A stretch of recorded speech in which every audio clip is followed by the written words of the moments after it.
നേപ്പാളിൽ മിന്നൽ പ്രളയത്തിൽ മരിച്ചവരുടെ എണ്ണം 270ആയി. കേരളത്തിൽ നിന്നുള്ള 33 പേരെ കാണാനില്ല. കുടുങ്ങിക്കിടക്കുന്ന മലയാളികൾ സുരക്ഷിതരെന്ന് നോർക്ക. കാണാതായ ഇന്ത്യക്കാരിൽ 100 പേരെ കണ്ടെത്തിയതായി വിദേശകാര്യ മന്ത്രാലയം അറിയിച്ചു. വിവരങ്ങളുമായി ഫെമിനയാണ് ചേരുന്നത്. ഫെമിന, ഇപ്പോൾ എങ്ങനെയാണ് രക്ഷാപ്രവർത്തനം അടക്കം പുരോഗമിക്കുന്നത്? മറ്റ് ഇന്ത്യക്കാരെയൊക്കെ തിരികെ എത്തിക്കാനുള്ള എന്തൊക്കെ പ്രവർത്തനങ്ങളാണ് ഈ വിദേശകാര്യ മന്ത്രാലയത്തിൻ്റെ അടക്കം ഭാഗത്തുനിന്ന് നിലവിൽ നടക്കുന്നത്?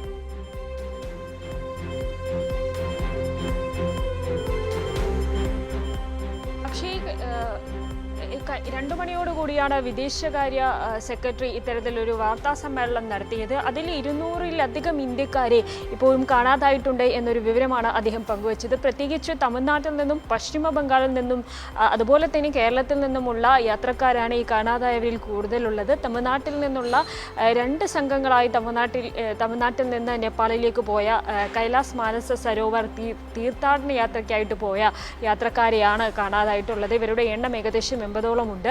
അതുപോലെ തന്നെ പശ്ചിമ ബംഗാളിൽ നിന്നുള്ള ആളുകളെയും ഒരു സംഘത്തെ പശ്ചിമ ബംഗാളിൽ നിന്ന് നേപ്പാളിലേക്ക് പോയ ഒരു സംഘത്തെയും കാണാതായിട്ടുണ്ട്. ഏറ്റവും പ്രധാനപ്പെട്ട വിവരം എന്ന് പറയുന്നത് 33 മലയാളികളെ കാണാതായിട്ടുണ്ട്. അവരെക്കുറിച്ച് യാതൊരു വിവരവുമില്ല. ഇത്തരത്തിൽ 33 മലയാളികളാണ്. നേരത്തെ നോർക്കയുടെ പ്രതിനിധി മാധ്യമങ്ങളെ കണ്ടപ്പോൾ, കേരളത്തിൽ വെച്ച് മാധ്യമങ്ങളെ കണ്ടപ്പോൾ 53 പേരെക്കുറിച്ച് കുടുങ്ങിക്കിടക്കുന്നതായിട്ടാണ് പറഞ്ഞത്. ഇപ്പോൾ വിദേശകാര്യ മന്ത്രാലയത്തിൻ്റെ ഭാഗത്ത് നിന്ന് ഒരു സ്ഥിരീകരിക്കുന്ന റിപ്പോർട്ട് വന്നിരിക്കുകയാണ്. 33 മലയാളികൾ ഈ നേപ്പാളിൽ മിന്നൽ പ്രളയത്തിൽ കാണാതായിട്ടുണ്ട്. അവരെ കണ്ടെത്താനുള്ള ശ്രമങ്ങൾ നോർക്കയും അതുപോലെ തന്നെ വിദേശകാര്യ മന്ത്രാലയവും ഇന്ത്യൻ എംബസിയും എല്ലാം കൂടി ചേർന്ന് ഏകോപിപ്പിച്ച ഈ കാണാതായ 200ഓളം വരുന്ന ഇന്ത്യക്കാരെ കണ്ടെത്താനുള്ള ശ്രമങ്ങൾ തുടരുകയാണ്. അതാണ് ഏറ്റവും പ്രധാനപ്പെട്ട കാര്യം എന്ന് പറയുന്നത്. ഈ കാണാതായവരിൽ ഭൂരിഭാഗവും ഇത്തരത്തിൽ തീർത്ഥാടന യാത്രക്കായി കൈലാസ് മാനസ സരോവർ തീർത്ഥാടന യാത്ര അതുപോലെ വിനോദയാത്രക്കായും ഒക്കെ ഇത്തരത്തിൽ നേപ്പാളിലേക്ക് എത്തിയവരാണ്. മാത്രവുമല്ല ഹൈഡ്രോളിക് പ്രൊജക്റ്റിൻ്റെ ഭാഗമായിട്ട് നേപ്പാളിൽ ഉണ്ടായിരുന്ന ഇന്ത്യക്കാരെയും കാണാതായിട്ടുണ്ട്. ഇവരെ കണ്ടെത്താനുള്ള പ്രവർത്തനങ്ങൾ ഇപ്പോൾ നടക്കുകയാണ്. അതേസമയം തന്നെ ഇപ്പോൾ ഏറ്റവും പ്രധാനപ്പെട്ട കാര്യം എന്ന് പറയുന്നത്, വിദേശകാര്യ സെക്രട്ടറി പറഞ്ഞതനുസരിച്ച് ഏറ്റവും പ്രധാനപ്പെട്ട കാര്യം നേപ്പാളിലേക്ക് മാനുഷിക സഹായം എത്തിക്കുക എന്നുള്ളതാണ്. ഇന്ത്യയുടെ ഏകദേശം 50 ടൺ സഹായ സാമഗ്രികളുമായി ഇന്ത്യയുടെ 2 വ്യോമസേന വിമാനങ്ങൾ നേപ്പാളിലേക്ക് തിരിച്ചിട്ടുണ്ട്. അത്തരത്തിൽ നേപ്പാളിനെ ഇപ്പോൾ ഈ ഒരു ദുരന്ത മുഖത്ത് പകച്ചു നിൽക്കുന്ന നേപ്പാളിലേക്ക് സഹായ സാമഗ്രികൾ, മാനുഷിക സഹായങ്ങൾ എത്തിക്കുകയാണ് ഇന്ത്യ ചെയ്യുന്നത്. അതേസമയം തന്നെ നേപ്പാൾ മറ്റു രാജ്യങ്ങളോട് സഹായം അഭ്യർത്ഥിച്ചിട്ടുണ്ട്. വലിയൊരു ദുരന്തമാണ് നേപ്പാളിൽ ഉണ്ടായിരിക്കുന്നത്. ഏകദേശം 300ഓളം ഇന്ത്യക്കാരെ കാണാതായിട്ടുണ്ട് എന്നുള്ളത് തന്നെയാണ് അനൗദ്യോഗികമായിട്ടുള്ള റിപ്പോർട്ട്. അതടക്കം 1000ഓളം പേരെ കാണാതായിട്ടുണ്ട്. ഏകദേശം 250ഓളം മരണം സ്ഥിരീകരിക്കപ്പെട്ടിട്ടുണ്ട്. ഇത്തരത്തിൽ ഭയാനകമായിട്ടുള്ളൊരു ദുരന്തമാണ്. 52 കിലോമീറ്റർ പരിധിയിലാണ് ഇത്തരത്തിൽ ഒരു മിന്നൽ പ്രളയം ഉണ്ടായിട്ടുള്ളത്. ഈ കുടുങ്ങിക്കിടക്കുന്ന ഇന്ത്യക്കാരെ കണ്ടെത്താനുള്ള ശ്രമങ്ങൾ, തിരച്ചിൽ തുടരുകയാണ്.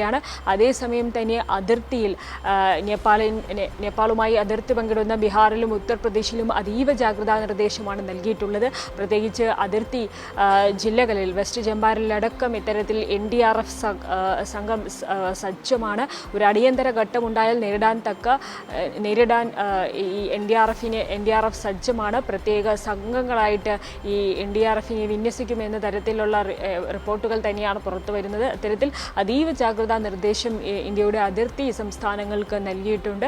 അതേസമയം നേരത്തെ നേപ്പാളിൽ കുടുങ്ങിക്കിടന്ന 36ഓളം വരുന്ന മലയാളി സംഘം അവർ സുരക്ഷിതരാണ് എന്ന് കണ്ടെത്തിയിട്ടുണ്ട്. ഇപ്പോൾ 33 മലയാളികൾ കാണാതായിട്ടുണ്ട് എന്ന റിപ്പോർട്ട് തന്നെയാണ് ഏറ്റവും പ്രധാനമായിട്ട് പറയാനുള്ളത്. ഈ 33 പേരെ കണ്ടെത്താനുള്ള ശ്രമങ്ങൾ നോർക്കയുടെ ഭാഗത്തു നിന്ന് ഊർജിതമാണ്. വിദേശകാര്യ മന്ത്രാലയവും എംബസിയുമായിട്ട് ചേർന്ന് ഈ കാര്യങ്ങൾ ഏകോപിപ്പിക്കുകയാണ്. ഇവർ ഏത് ജില്ലകളിൽ നിന്നുള്ളവരാണ്, ഇവരുടെ മറ്റ് വിവരങ്ങളൊന്നും ലഭ്യമായിട്ടില്ല. ഈ രക്ഷാപ്രവർത്തനത്തിന് ഏറ്റവും വലിയ വെല്ലുവിളി എന്ന് പറയുന്നത് ആശയവിനിമയ സംവിധാനം പൂർണ്ണമായും നേപ്പാളിൽ തകർന്നു.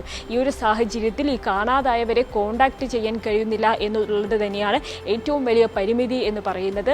അതുകൊണ്ട് ദിവസങ്ങൾ നീണ്ടു നിൽക്കുന്നൊരു രക്ഷാപ്രവർത്തനം തന്നെ വേണ്ടിവരും ഇവരെ ട്രേസ് ചെയ്യാൻ എന്നുള്ളത് തന്നെയാണ് ഏറ്റവും വലിയൊരു വെല്ലുവിളി എന്ന് പറയുന്നത്.